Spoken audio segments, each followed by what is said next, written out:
मागण्या अभिमन्यू पवार साहेबांना यांच्या मार्फत शासन दरबारी गेल्या आहेत। ज्यावेळी अभिमन्यू पवार साहेब एखादा प्रश्न घेतात, एखादी काही घेतात, विद्यार्थ्यांच्या पूर्ण करतात, हे विद्यार्थ्यांना पूर्णपणे माहिती। विद्यार्थ्यांना ट्विटपेक्षाही अभिमन्यू पवार साहेबांनी बोललेल्या आणि काम केलेल्या गोष्टीवर विश्वास आहे आणि विद्यार्थी शांत राहतील। आणि विद्यार्थी आयोगाने वेटीस कोण धरते हे मला माहित नाही।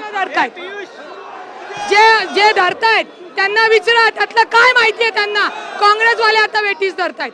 असो, मला विद्यार्थ्यांचं काम करून देण्यामध्ये पुढाकार होता। मला कुणाच्या पॉलिटिकल मध्ये जायचं नाही। मी सरकारमधले असून सुद्धा याच्यामध्ये आंदोलनामध्ये विद्यार्थ्यांना सहभागी होऊन ती त्यांची मागणी पूर्ण केलेली आहे।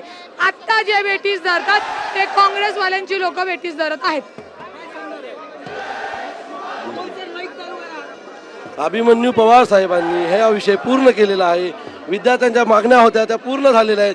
अजून सुद्धा अभिमन्यू पवार साहेब आणि आयोग याविषयी काम चालू आहे। आता आयोगाचं एक ट्विट आलेलं आहे, लवकरच विद्यार्थ्यांच्या सर्व मागण्या पण पूर्ण होतील अशी विद्यार्थ्यांची आमची अपेक्षा आहे। नक्की विद्यार्थ्यांमध्ये दोन गट पडलेले आपल्याला पाहायला मिळत आहेत। एक गटाच्या पूर्ण मागण्या ज्या आहेत ते पाहायला झालेले मिळत आहेत, तर काही काँग्रेसचे कार्यकर्ते हे आंदोलन चिघळण्याचा प्रयत्न करतायत। आपण जर पाहिलं तर या ठिकाणी अजूनही काही विद्यार्थी आहेत। काय मागण्या आहेत तुमच्या? जागा वाढ झाल्याच पाहिजेत।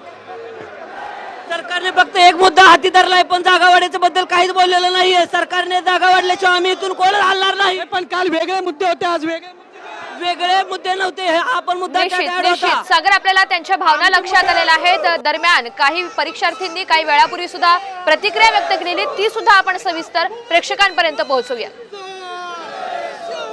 परीक्षा पुढे ढकलल्यामुळे विद्यार्थी अत्यंत जोशात आहेत, पण अजून एक महत्त्वाचा मुद्दा आहे की कंबाईनची जाहिरात आली पाहिजे 15,000 जागांची। जरी एक्झाम पुढे गेली तरी सुद्धा विद्यार्थी शांत बसणार नाहीयेत, कारण जोपर्यंत जागा वाढ होणार नाही तोपर्यंत बसायचं की नाही।